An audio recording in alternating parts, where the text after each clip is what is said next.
برنامه د هر څه دمخه تاسو ټولو ته د زړه له تله ښه راغلاست او درناوی خدای مو راوله. ډېره مننه چې په دا یخه هوا کې ګډون کوئ او نن راځئ او زموږ داسې نازولي ارمانجن شهید ارمان نوري اووم تلین لمانځو یا د ارمان لمانځو چې هغه خپل دغه یوه دنیا ځواني خپل د وطن د جوړونې د وطن د یوځای کېدنې د ولس او د کلي او د کور د جوړونې لپاره نذرانه کړه او قرباني یې کړه. د داسې خلکو د برکته د پی ټي ایم د کاروان شمه په داسې ډول سره بله ده یا بله سوله چې د پښتون افغان وطن د لرو بر افغان تر هر کور او تر هر کلي تر هر مسجد و تر هر ویالې و شیلې پورې دا رڼا ورسېدله. دغه شعور په دغه شعور کې لرو بر یو افغان په دې ناره کې یو نوې ساه راغله، یو نوی ژوند راغی او پر دې باندې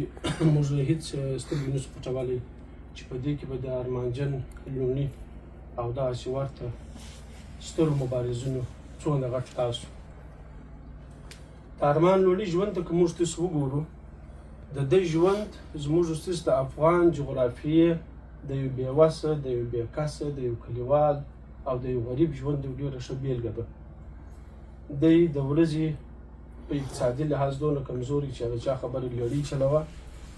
او بیا یې عزم دومره کوي چې پر دغه عمر باندې دی د پوهاندۍ یا د پروفیسرۍ تر مقامه ځان رسوي او د هغه تر څنګ بیا خپل ملي مبارزې ته، د وطن جوړونې ته، د لوی افغان جغرافیې ته، د دغې لوی دایې د ګټلو دپاره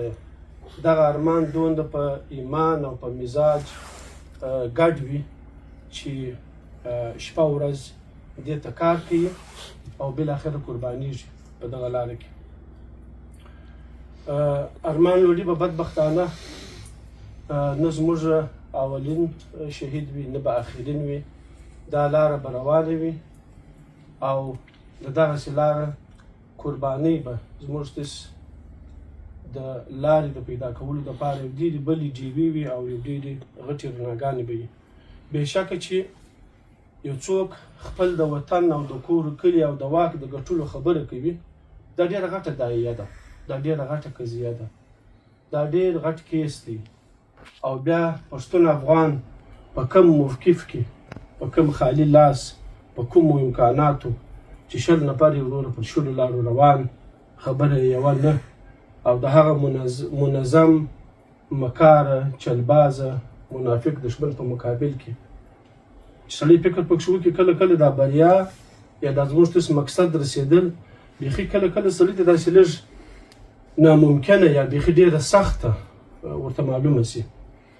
خو دغه بیلګې سته، دا مثالونه سته چې بریا به زموږ وي، موږ د مسلمان په حیث باندې، د یو انسان په حیث باندې چې زموږ شعار دی چې وایي ظلم کوي خلاف یو. دا د قرآن عظیم الشان د یو آیات تفسیر دی چې وروره د ظالم او د مظلوم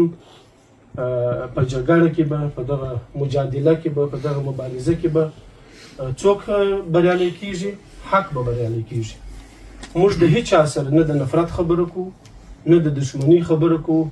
نه د انتقام اخیستلو خبره کوو. په بله معنا دلته دا موږ راغونډ سوي پردیس افغانان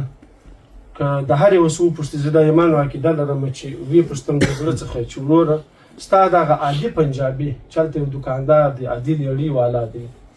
یا بل کس دی، د هغه څخه ته نفرت لرې چې هغه په دغو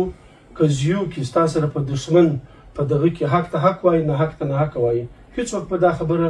ونه کړي چې زه دا نفرت لرم. نفرت د هغه مکار دښمن سره دی چې کلمه یې رامخته کړې ده، لا اله یې رامخته کړې ده او ته په دغه باندې وهلی یې، خپل په مکاریتوب او خپل په شیطانت باندې او اسلام او انسانیت او بشریت ته چې څونه تاوان رسېدلی دی، زموږ اسلامي عقایدو ته په دې کې څونه تاوان رسېدلی دی، هغه د موږ د سر په سترګو باندې وینو.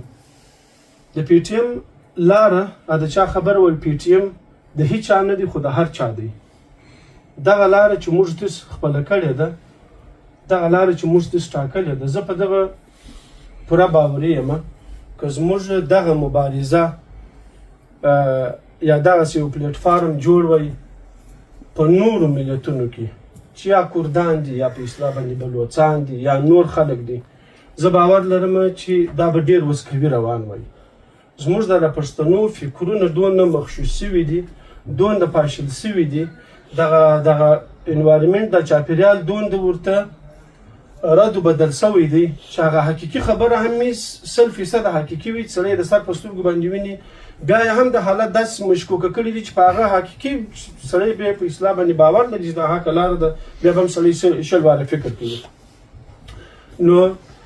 دا به ډېر قوي وای که په بل ملت کې وای یا د نورو خلکو کې دغه خوځښت وای،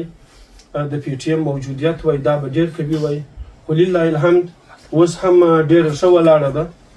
او روښانه بیلګه او روښانه مثال یې دا دی چې وروره موږ داسې خپل د خوږ وطن د خوږې غېږې څخه په زرګونو کیلومتره رالیري نن د دې خبرې د دغه شهید د یاد او ارمان لمانځو او دغه تعهد او دغه ژمنه بیا راتازه کوو چې وایي چې وروره ظلم کوي، خلاف یو د لر و بر افغانانو د دغه لوی